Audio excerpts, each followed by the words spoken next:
The haunted Black Stone Manor. In a remote village nestled deep in the mountains of Sichuan Province, China, stood an abandoned mansion known as Black Stone Manor. For decades, it had been forsaken, shrouded in whispers of a gruesome massacre that no one dared recount. Local legends claimed that on nights when the moon hung full and bright, the trapped spirits within the manor roamed, seeking either liberation or vengeance. This is the story of Lu Zixuan, a young man whose curiosity led him into the most terrifying nightmare of his life.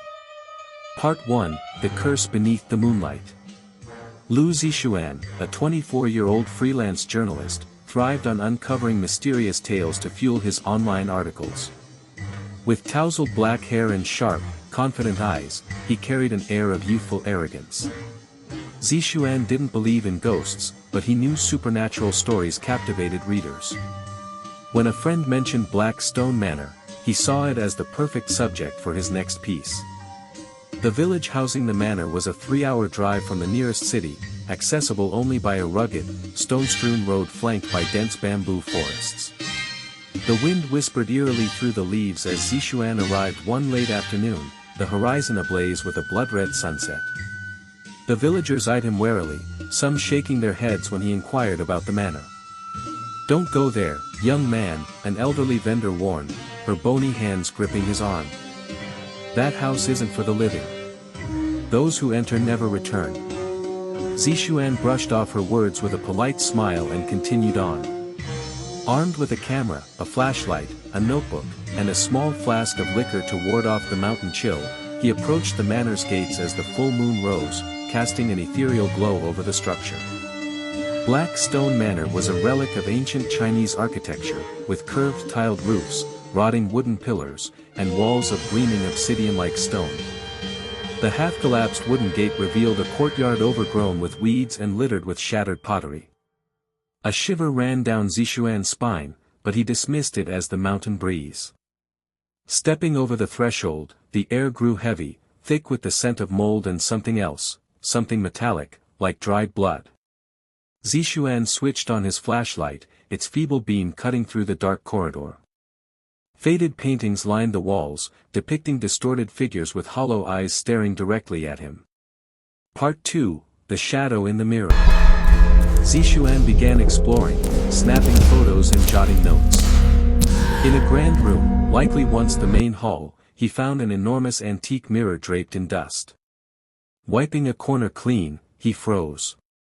His reflection wasn't right. The eyes staring back were bloodshot, filled with malice, and the mouth curled into a grotesque grin. He stumbled back, heart pounding. It was just fatigue, he told himself, or a trick of the dim light. But as he turned away, a whisper slithered through the air, "Lu Zixuan, you have come." Whirling around, he saw nothing but darkness. The whisper persisted, emanating from the mirror itself. Steeling himself, Zixuan approached and touched the glass. An icy jolt shot through his fingers, spreading through his body. In the reflection, his face warped, skin paling, features twisting, and behind his shoulder, a dark figure emerged. It was a woman in a flowing white dress, her long hair veiling her face. She wasn't in the mirror but standing behind him in reality. A cold breath grazed his neck. Spinning around, he found only empty shadows. Panic surged, but Zixuan's curiosity outweighed his fear.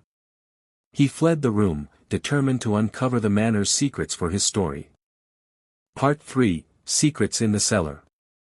A creaking wooden staircase led to the cellar. Each step groaned under Zixuan's weight, threatening to collapse. The basement was pitch black, untouched by moonlight. His flashlight barely pierced the gloom, illuminating a small altar in the corner. Carved wooden statues of grotesque, distorted figures stood upon it, their faces mirroring the eerie paintings upstairs. A tattered leather-bound book, its pages stained with red ink, rested on the altar. Zixuan opened the book, finding handwritten text in archaic Chinese interspersed with unfamiliar symbols. One passage caught his eye. Black Stone Manor was built on cursed land. The Wang family, its former inhabitants, performed a blood ritual to summon an ancient entity. Instead of wealth, it brought destruction. The souls of those slain in the ritual are trapped, and the blood of intruders will awaken them. A chill gripped him. He didn't believe in curses, but the oppressive atmosphere was undeniable. Then, a loud scraping sound echoed from behind, like something heavy being dragged across the floor.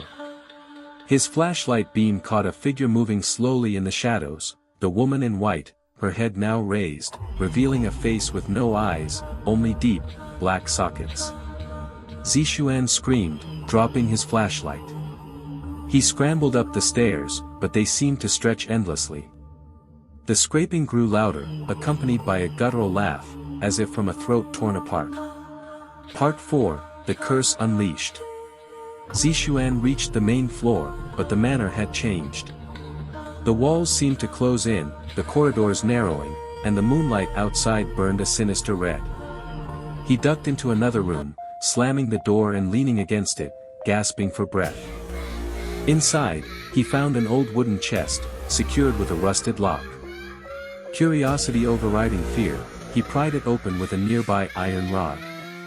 Inside were faded photographs, some charred, depicting a family, likely the Wangs. In one image, a young woman in a white dress stared back, her face identical to the apparition haunting him. The door burst open, though Zixuan had locked it. The woman in white hovered inches off the ground, her eyeless gaze fixed on him. Lu Zixuan. Her voice echoed from all directions, not from her mouth. Your blood belongs to us. He backed away, tripping over the chest and falling. The woman glided closer, each step shaking the floor as if the manor itself were alive. Desperate, Zixuan hurled the iron rod at her, but it passed through her like mist. He bolted from the room, racing to the courtyard, only to find the gate replaced by a smooth, black stone wall, impossible to climb. Part 5, The Truth Revealed. Trapped in a labyrinth of reality and illusion, Zixuan realized the manor was toying with him, its layout shifting to confound his escape. He returned to the mirror room, hoping for answers. This time, the mirror reflected not just him but dozens of figures, twisted faces with glowing red eyes, chanting his name in a chilling chorus. In a frenzy, Zixuan smashed the mirror, shattering it into countless pieces. But each shard reflected a different face, all laughing maniacally. Recalling the book in the cellar, he raced back, ignoring the terror clawing at his mind. Flipping through the pages, he found a torn section with a single line, "To break the curse, blood must be repaid with blood." The words baffled him, but time was running out. He sprinted to an upstairs room with a window, hoping to break it and escape. But when he flung the shutters open, no forest or sky greeted him, only a void, a bottomless abyss of darkness. Part 6, A Bloody End. Zixuan knew escape was impossible through ordinary means. He returned to the cellar's altar, resolved to confront the apparition. The woman in white awaited him, her presence suffocating. "You entered this place," she said, her voice now clear and sharp. "Your blood is ours." Gripping the iron rod, Zixuan shouted, "I'm not afraid of you."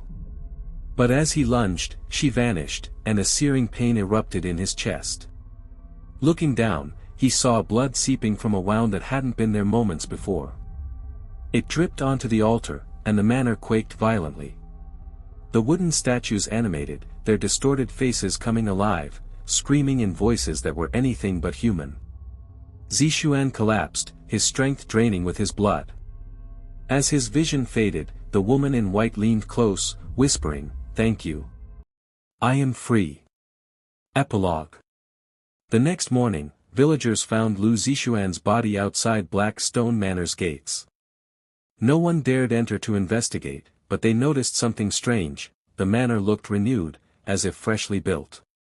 No one knew what had transpired that night, and Zixuan's article was never written. Black Stone Manor stands silent under the morning sun. But on full moon nights, whispers drift from within, and a woman in white glides past the windows. The curse lingers, sated for now, by blood.